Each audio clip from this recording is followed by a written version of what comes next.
한 주간 지역 정치권 소식 전하는 주간 정치입니다. 홍준표 대구시장이 국민의힘 상임고문에서 해촉됐습니다.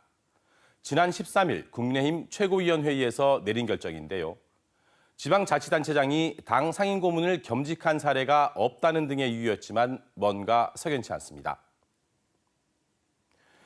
그동안 홍 시장은 당에 현안이 있을 때마다 페이스북 등을 통해 적극적인 의견 개진과 비판을 아끼지 않았습니다. 전광훈 목사와 관련된 김재원 최고위원의 실언 이후 비판은 더욱 매서워졌죠. 특히 김기현 대표의 리더십에 대해 강도 높은 비판을 이어가면서 당 지도부와의 갈등이 최고조에 달했고 결국 상임고문에서 해촉됐습니다. 해촉 결정 전 김기현 대표도 홍 시장에 대해 작심한 듯 강경한 발언을 쏟아냈습니다. 그동안 수차례 자중을 촉구했음에도 오히려 당 내외에서 이를 증폭시키는 듯한 행태에 깊은 유감을 표하지 않을 수가 없습니다. 특정 목회자가 국민의힘에 영향력을 행사하고 있고 당 지도부가 그 눈치를 보고 있다는 것이 말이나 될 법한 일입니까? 홍준표 시장은 이참에 욕설 목사를 상임고문에 앉히라며 즉각 반발했습니다. 또 당의 영역을 온몸으로 견디며 묵묵히 당을 지키고 재건한 자신이 이 당의 주류라며 앞으로도 잘못된 것을 거침없이 지적하고 바로잡을 것이라고 밝혔습니다. 해촉 결정에 대한 반발, 홍 시장 본인뿐만이 아닙니다. 당 지도부에 대한 비판이 여기저기에서 터져나오고 있습니다. 김웅 의원은 막말은 괜찮고 쓴소리는 못 참느냐라고 지적했고 하태경 의원은 전광훈을 잘라야지 왜 홍준표를 자르냐고 했습니다.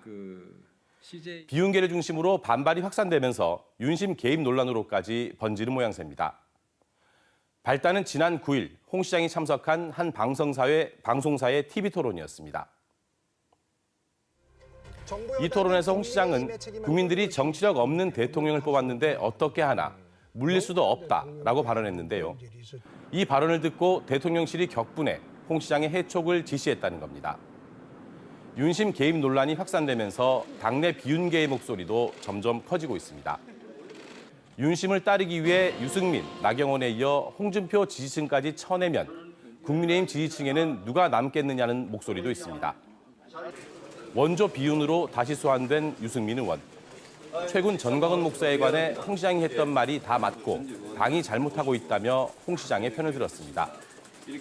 그러면서 홍 시장에게도 할 말이 있으면 모든 잘못에 책임 있는 대통령에게 직접 하라고 했습니다. 김기현 대표야 어떻게 보면 지금 굉장히 입장이 난처한 사람 아닙니까? 네네. 대통령 말 들으라고 뽑아준 사람인데 네. 그래서 홍 시장께서도 좀 뭐라 그럴까요? 강한 사람한테 약하고 약한 사람한테 강한 그건 좀 고치시면 좋겠어요. 네. 윤심 논란이 더해진 홍준표 시장 해촉 후폭풍은 갈수록 더 거세지는 모습입니다. 사실 대통령의 당무 개입 논란은 어제 오늘의 일이 아니죠. 김기현 대표의 리더십이 끊임없이 흔들렸던 이유이기도 합니다. 최근에는 전광훈 목사와 관련된 각종 구설에 점점 더 빠져들고 있는 모습인데요. 뒤늦게 선을 긋기는 했지만 전 목사는 오히려 공천권을 포기하라며 당을 압박하고 있습니다. 이대로 총선을 치를 수 있을지 걱정하는 목소리가 점점 높아지고 있는데 국민의힘이 이 위기 상황을 어떻게 돌파해 나갈지 지켜봐야겠습니다. 주간 정치였습니다.